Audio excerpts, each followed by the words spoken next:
Hola amigos, soy Juan Ordorica, esto es Café Gourmet. Hoy contamos con la presencia del licenciado Marco Antonio Zazueta Félix. Él es un prominente abogado, notario público, escritor y político. Actualmente busca ser candidato por Acción Nacional a la Alcaldía de Culiacán. Sean pues bienvenidos.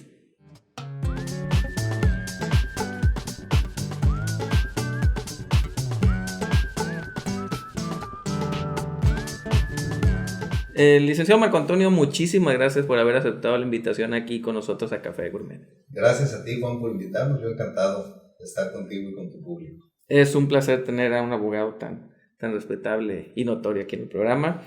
Vamos a empezar con una sección de preguntas personales y de gusto, licenciado Zazueta, no sé si le parezca. Me parece bien. Vamos. En un minuto, ¿quién es Marco Antonio Zazueta? ¿Quién es? Un abogado egresado de la Escuela Libre de Derecho, oriundo de aquí de Culiacán, de la colonia Ejidal, nacido y creado, como luego dicen, y pues con una profunda raigambre sinaloense. ¿Qué palabra lo define? ¿Qué palabra me define? Opositor sistémico. Muy bien. Vamos a empezar un poquito con su gusto de lectura. Todo el mundo habla siempre de los libros que le ha gustado leer, los que le han cambiado la vida. Yo le voy a hacer una pregunta un poco extraña. ¿El peor libro que ha leído? El peor libro que he leído. Esa sí es una pregunta extraña. Porque bueno, cuando tienes un libro que no te gusta o que pudiera ser el peor, bueno, pues lo dejas a la mitad. Pero si se trata de... No podría decir. La verdad no me viene a la mente ningún libro que para mí sea el peor que haya leído, ¿no? Todos tienen algo y todos han dejado. ¿Ninguno de Cuauhtémoc Sánchez por ahí? No, bueno, es que esa lectura no es de mi afición, la verdad, ¿no? Muy bien, don Marco. ¿Su canción favorita? Mi canción favorita, no tengo una canción favorita, fíjate. Si acaso de banda, pues hay una que se llama Arriba Pichátaro, que me gusta mucho. Pero ni siquiera es sinaloense, yo creo que es michoacana, fíjate. Okay. Pero bueno, me gusta mucho el ritmo. Muy bien. ¿O un cantante favorito tendrá? ¿Un cantante favorito? No, tampoco. Ok. De no ser abogado, ¿qué otra cosa le hubiera gustado ser? Licenciado en Derecho. No, licenciado. Mira, la carrera de licenciado en Derecho es muy versátil y bueno, la abogacía, dedicarse al litigio, al ejercicio libre de la profesión, es uno de los campos apasionantes dentro de esa carrera, ¿no? Yo he estado combinando la carrera de licenciado en Derecho entre el servicio público y la abogacía, el ejercicio libre de la profesión, y creo que de no haber sido eso, pues hubiera luchado por ser, lo compraba, como decía. Ok. Usted ha escrito varios libros, licenciado, algunos de ellos que han levantado polémica, otros muy buenos, pero de los que ha escrito, ¿cuál a usted le llena más? Bueno, no son varios, Juan. A decir verdad. Si es más de uno, son varios. Son dos. Pero, pues mira, en el caso de Hoyo Negro, que es una novela que yo escribí en un momento de mi vida que era algo que siempre había querido hacer, era un reto personal. Al leer decía yo, ¿seré capaz yo de hacer una novela? ¿No? Cuando leía y veía la genialidad de los escritores decía, ¿podré yo hacer eso? Y hubo un espacio en mi vida, precisamente al arrancar el nuevo siglo, por ahí del año 2000, 2002, 2003, que tuve la oportunidad en cuanto a tiempo para dedicarlo a eso, y me dediqué y creo que el reto lo superé en el sentido de que fui capaz de hacerlo, ¿no? Y que una editorial prestigiada pues me comprara los derechos de mi novela y le diera una circulación a nivel nacional. Muy bien, licenciado Zazueta, usted está considerado una de las personas, digamos, más cultas de Sinaloa, por ahí varios me lo han dicho, no sé usted. ¿Por qué cree que nuestra ala intelectual de Sinaloa, no lo digo por usted, pero por qué cree que les da por escribir de narcotráfico y no escriben de otra cosa nuestra ala intelectual? ¿Por qué les da por ahí? Bueno, mira, la literatura negra, primero, en el mundo ha tenido un auge, ¿no? Y en el caso específico de Sinaloa, finalmente los escritores, pues, iniciaron esta ola mucho con sus vivencias, ¿no? Porque esta es una ciudad que, como yo digo, hay que saber vivirla. No es una ciudad como cualquiera, no es un estado cualquiera, tiene sus características particulares en cuanto a este flagelo del narcotráfico. Y bueno, como vives y convives y te das de topes con él al ser de esta ciudad, creo que eso ha nutrido esa ola de escritores, y pues entre ellos muy buenos y se han significado, sobre todo cito yo creo que el mejor de ellos, que es Javier Valdés, ¿no? Que es el que lo ha tomado con más sentimiento, con más estrujante, ¿no? Su literatura, ¿no? ¿Usted cree entonces que el narcotráfico también jaló nuestra intelectualidad? Mira, yo no digo que la haya jalado, pero sí la atención como fenómeno social la tuvo, ¿no? Tanto como jalarlo y hacerlo a sus filas, que podría así interpretarse, yo no creo, ¿no? Pero sí mucho de llamar la atención, porque además es un tema que es de interés, y a la hora de escribir llama el interés. Muy bien, Luis Azueta, una pregunta para terminar este segmento. ¿Quién es el Premio Nobel de Economía de este año? No lo sé. Okay. Muy bien.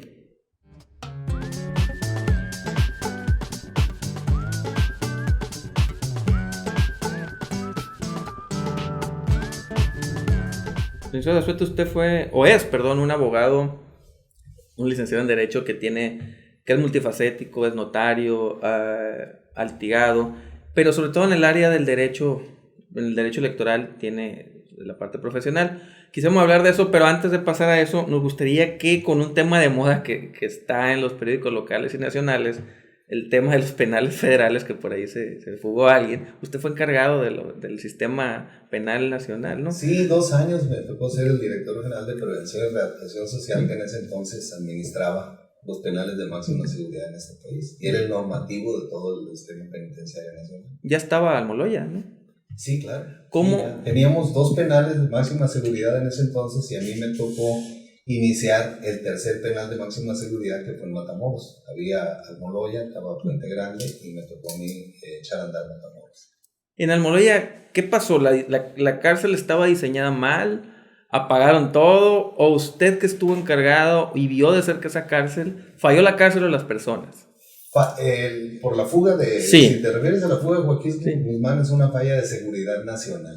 Es una falla del CISEN, ¿no? En los penales de máxima seguridad no hay una sola autoridad, que es únicamente la autoridad administrativa penitenciaria, como me tocó a mí desempeñar. Hay 2 cuerpos de seguridad, externa e interna, y sobrepuestos a ellos todo un esquema de vigilancia de seguridad nacional, precisamente por la calidad o las características de quienes están ahí recluidos. Si nadie se dio cuenta de lo que ocurrió en ese penal para que un interno del estalaje de Joaquín Guzmán se saliera de la cárcel, es una falla sin duda de seguridad nacional. Las baterías están en el CISEN ahí. La falla es del CISEN, sin lugar a dudas. Y en la parte de infraestructura, ¿están a la altura nuestras cárceles de alta seguridad de la Supermax, por ejemplo, en Estados Unidos? Sí, desde luego. En materia, fíjate, la arquitectura es un modelo, es una réplica de una cárcel francesa, los modelos de máxima seguridad en México, en cuanto a la arquitectura civil y su distribución, y la verdad que no tiene nada que pedir, ¿no? En cuanto a eso. Claro, cada cuánto tiempo se tienen que estar escalando los sistemas informáticos, pero ese es otro problema. Muy bien, licenciado. Ahora sí pasemos a la parte electoral que a usted le tocó en los 80 y 90, por ahí creo que fue representante del PRI entre los órganos, si no me recuerdo, y también estuvo dentro de los mismos órganos de elección, ¿no? No, fíjate que en los 80 yo era funcionario del Estado. Me tocó en el 89 ser secretario de la Comisión Estatal Electoral en Sinaloa, en el 91 ser el primer delegado o primer vocal ejecutivo y fundar el Instituto Federal Electoral aquí en Sinaloa, y luego tuve una responsabilidad de la Coordinación Nacional de Vocalías del Registro de Electores a nivel nacional del INE en el programa de la nueva credencial para votar para las elecciones presidenciales del 94. La credencial ya con fotografía. Muy bien. Dice las malas lenguas que hay una anécdota, y usted lo ha contado un par de veces, o 3 por ahí me tocó escucharlo y leerlo, de una famosa concertación que hubo en Mazatlán, que usted es uno de los principales protagonistas, no para bien ni para mal, pero que estuvo ahí en el meollo del asunto. ¿Cómo fue realmente aquella situación? ¿Existió o no existió? Es una historia larga que tiene muchas cosas. Trataría de resumirla muy facilito, ¿no? A raíz de una mala decisión de la Bastida de levantar un plantón que le estaba haciendo la gente del PAN en frente de Casa de Gobierno, aconsejado en aquel entonces por su coordinador de asesores Manuel Gómora, por quien era jefe de la judicial en ese entonces, un mayor Gorostiza, levantan de manera violenta en la madrugada un plantón de protesta que tenía el PAN, que protestaba por los resultados de la elección en Culiacán, donde el candidato era Rafael Morgan. Lo hicieron con tal abuso y con tal falta de consideración que la protesta del Comité Ejecutivo Nacional fue muy fuerte ante la Secretaría de Gobernación, cuyo titular era don Fernando Gutiérrez Barrios y el subsecretario era Manuel Javier Beltrones. A mí, como representante del Estado y de la autoridad electoral, me tocó estar en mesas de distensión de ese problema, pero eso fue una gota que derramó el vaso y llegó una orden directa de la Secretaría de Gobernación. Así, yo no sé qué se diría en la mesa principal de esas negociaciones, simple y sencillamente llegó una orden directa de que el Mazatlán tenía que ganar Acción Nacional. En votos, usted como funcionario no le tocó ver los votos que daban triunfadora. Sí, desde luego, a mí me tocó hacer el dictamen que votó el colegio electoral del Ayuntamiento de Mazatlán, así estaba la ley en aquel entonces, que declaraba la nulidad de la votación en algunas casillas y en base a eso se ponía Acción Nacional 110 votos arriba, si mal no recuerdo. Okay. Usted, eso, Humberto Raiz fue el presidente municipal. ¿Usted era militante del PRI cuando era funcionario también de los colegios electorales? Sí, era de esos tiempos en que todos en este país, prácticamente todos, nacíamos priistas, guadalupanos y admiradores de Pedro Infante, ¿no? Pero bueno, mi responsabilidad en aquel entonces, de estos hechos que te comento, más que una responsabilidad partidista, yo tenía una responsabilidad de Estado. Todo mi desempeño en el servicio público fue en las instituciones del Estado, ¿no? Y la principal preocupación, el primer punto en la escala de valores personales, profesionales y políticos era la prevalencia de la democracia, más que una militancia partidista. ¿Nunca le pidieron, ya sea el Estado o el partido, que hiciera algo indebido? Digamos, una mapacha electoral, un cochupo, o nunca vio uno usted cuando estaba ahí? Como dice el dicho, hay gente para todo, ¿no? Okay. Y yo siempre fui alguien que me respeté y que respeto a los demás. Y como abogado, soy responsable de mis actos. Nunca me lo pidieron ni me lo ordenaron y jamás lo hice porque no estaba en mi convencimiento hacerlo. Muy bien, licenciado. En el 2010, ¿por qué apoyó a Maloba? ¿Por qué? Porque creí en ese proyecto, creí que Sinaloa necesitaba un cambio, creí que Sinaloa necesitaba dejar atrás una forma en que había venido siendo gobernada y generar otra dinámica gubernamental, crear nuevos valores en la política, abrir espacios a la juventud, propiciar desarrollo político. Yo le digo que los sexenios de Juan Millán y de la Bastida le llamo yo la docena trágica en cuanto a desarrollo político. ¿Por qué? Porque fueron dos etapas envolventes. Cuanta manifestación pública, política se dio, inmediatamente fueron por ella a cooptarla o a reprimirla. Siempre usando primero la persuasión, ¿no? Y donde ya no se pudo más, la represión. Una represión, si tú quieres, sutil, quizá no de garrotazos, pero finalmente cooptando cualquier posibilidad de un desarrollo político en el Estado. ¿Usted estuvo dentro de esos sexenios? ¿Alguna vez se los hizo saber? Pues fíjate que en alguna ocasión platiqué, yo no estuve con Juan Millán, no, en realidad Juan Millán y yo nos conocemos, se puede decir, desde jóvenes, aunque él es un poco mayor que yo, pero nos tocó coincidir desde el gobierno de Calderón. Yo trabajaba en la Procuraduría General de Justicia cuando él era director de tránsito y nos tocó ver muchas cosas juntos.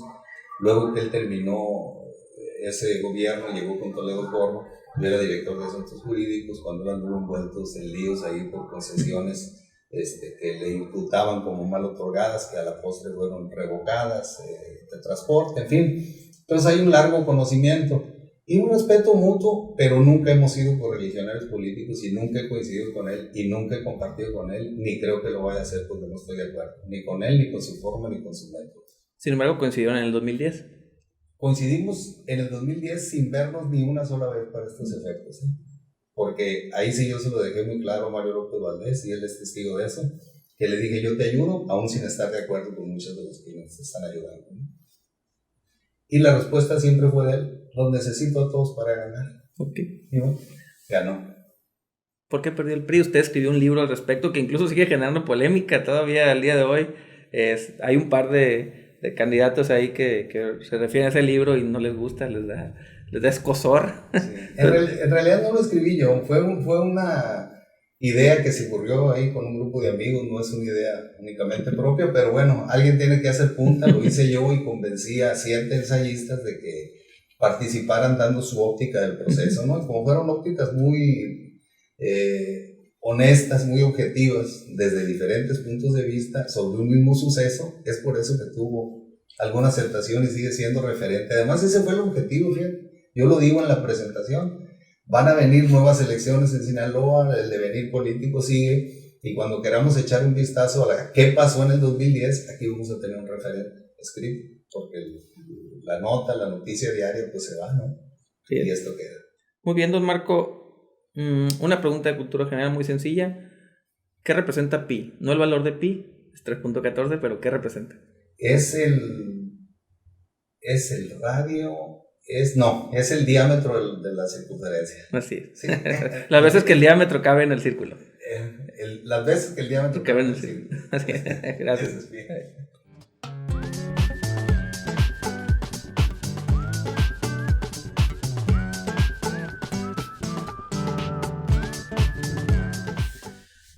Licenciado Zazueta, vamos a platicar de la actualidad de su carrera política, porque usted sigue activo y muy activo.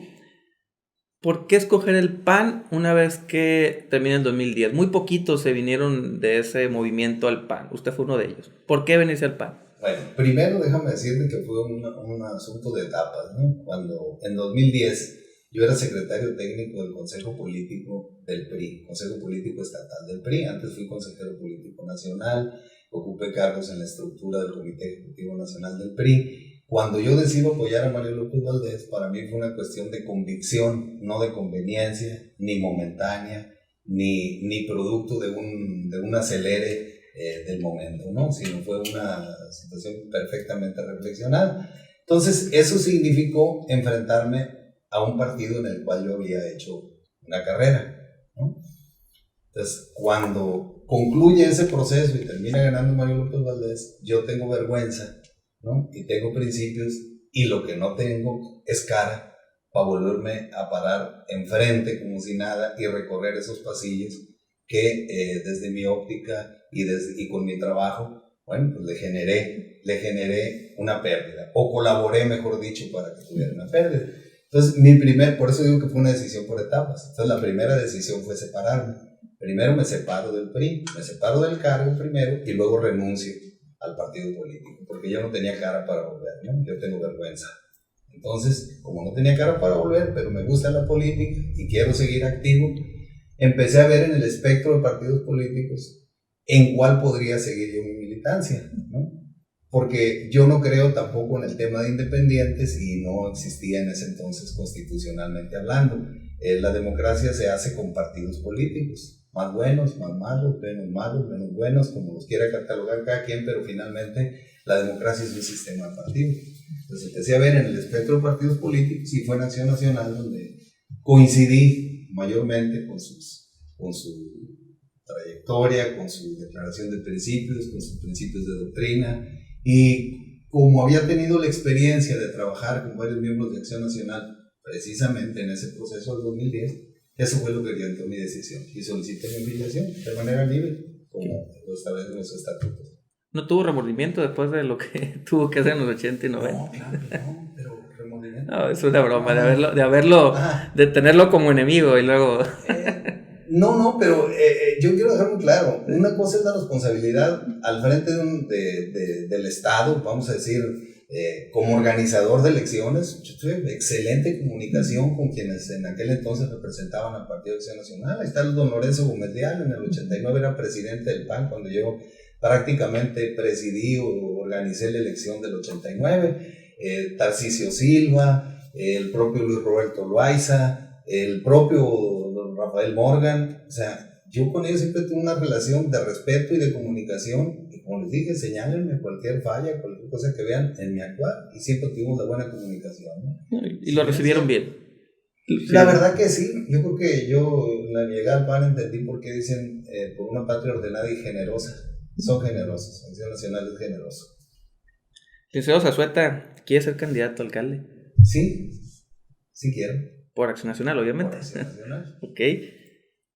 ¿Qué tiene de diferente usted con otros aspirantes que han dicho que quieren ser alcaldes? ¿Qué ofrece usted? Bueno, 25 años de trayectoria en el servicio público sin un solo señalamiento y pues una larga experiencia, vamos a decir, en asuntos administrativos, en asuntos políticos, que me dan la capacidad suficiente para ejercer un cargo como ese, con mucha mejor perspectiva y mucha mejor preparación, o mejor preparación, perdón por el pleonasmo, pero con mejor preparación que los que se mencionan por el Partido Revolucionario Institucional. ¿Usted estaría de acuerdo en una alianza PAN-otros partidos o cree que el PAN solo debe ir a competir? Mira, el Consejo Político, el Consejo Estatal del PAN ya aprobó una política de alianzas.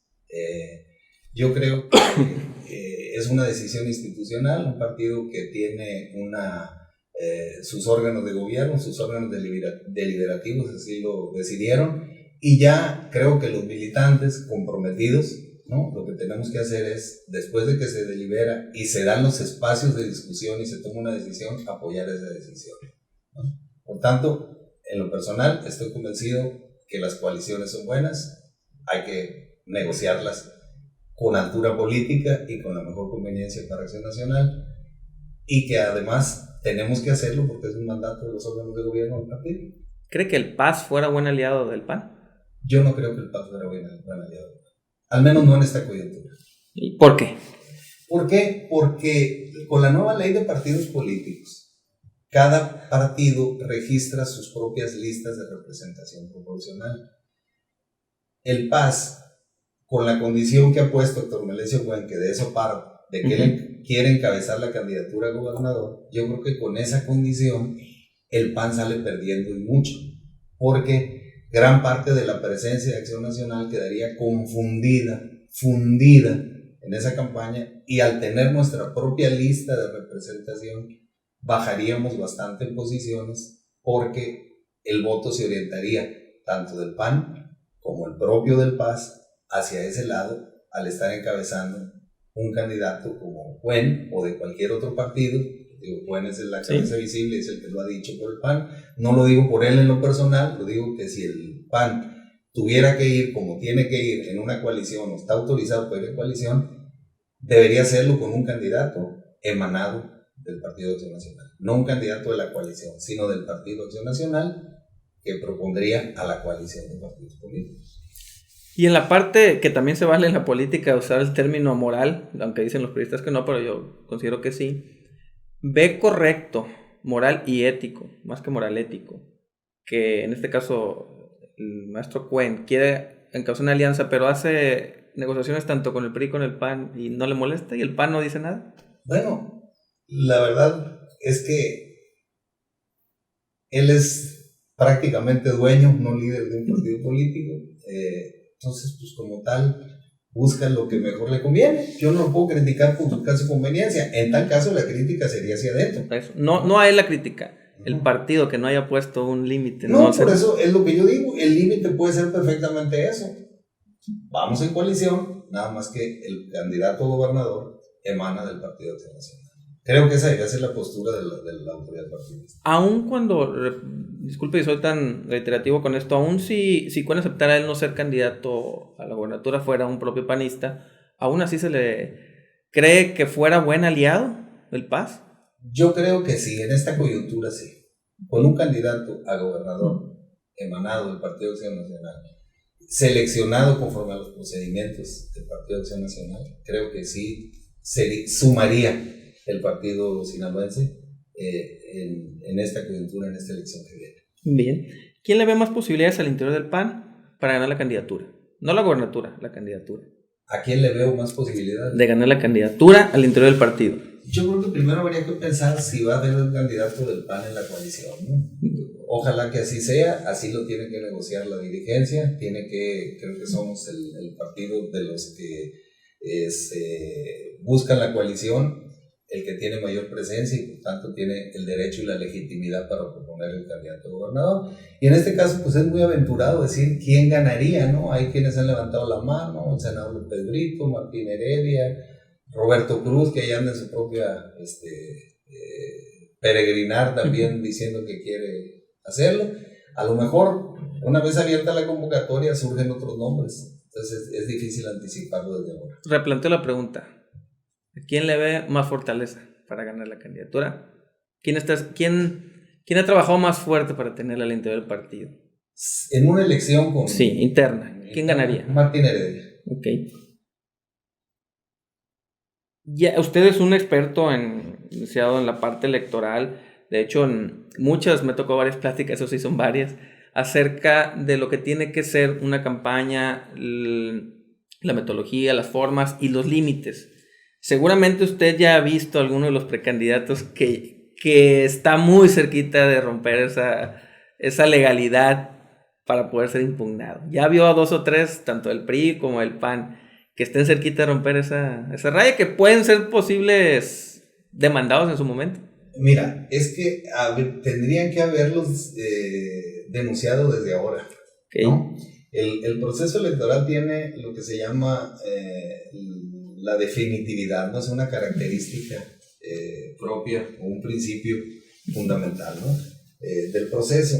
Etapa que va pasando, etapa que se va quedando atrás y ya no puedes volver, ¿no? Entonces, si ahorita andan interesados, que no aspirantes porque no tienen esa categoría jurídica, interesados en ser candidatos a gobernador de diferentes partidos y con actividades directamente enfocadas a ello, hoy debía ser el momento de presentar las quejas correspondientes en su contra.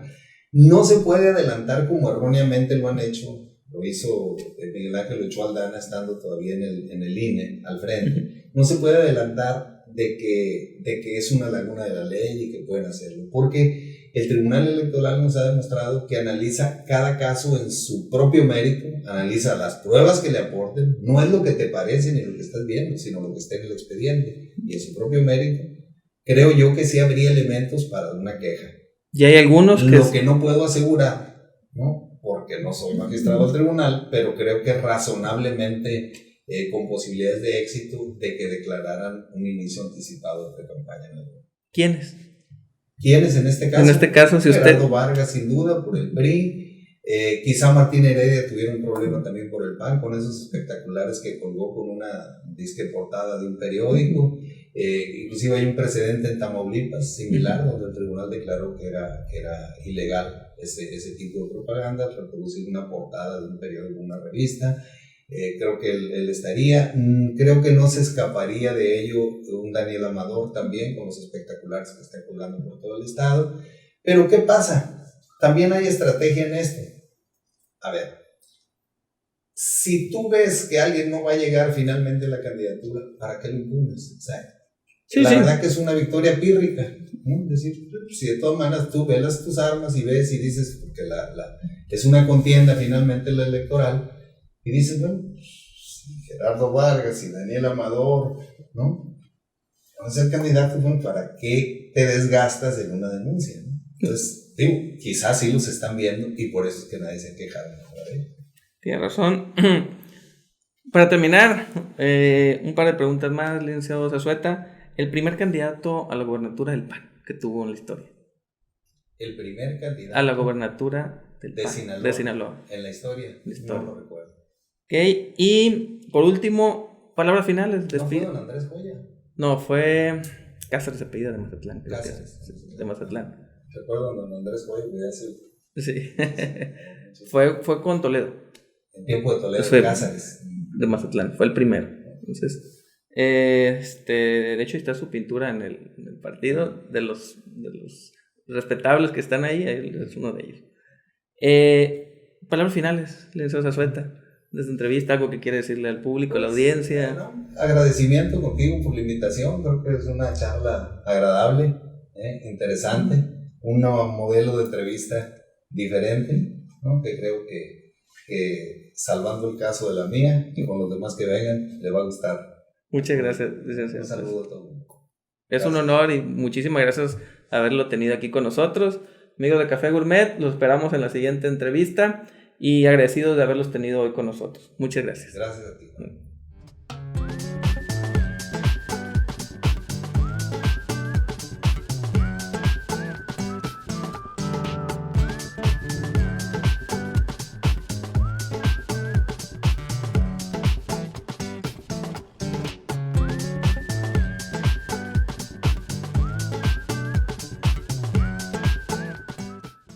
Licenciado Zazueta, usted fue por unos días encargado de despacho de la Procuraduría. Sí. ¿A quién le hubiera gustado tener como líder investigador? ¿A Batman o a Sherlock Holmes? Vamos a Sherlock Holmes. Más que a Batman. Sí, más que Batman. ¿Por Sí, qué? Por analítico, por preciso. Ok, muchísimas gracias. Porque es lo que se necesita. Ok, muchas gracias. Menos policías y más inteligencia. Ok, gracias.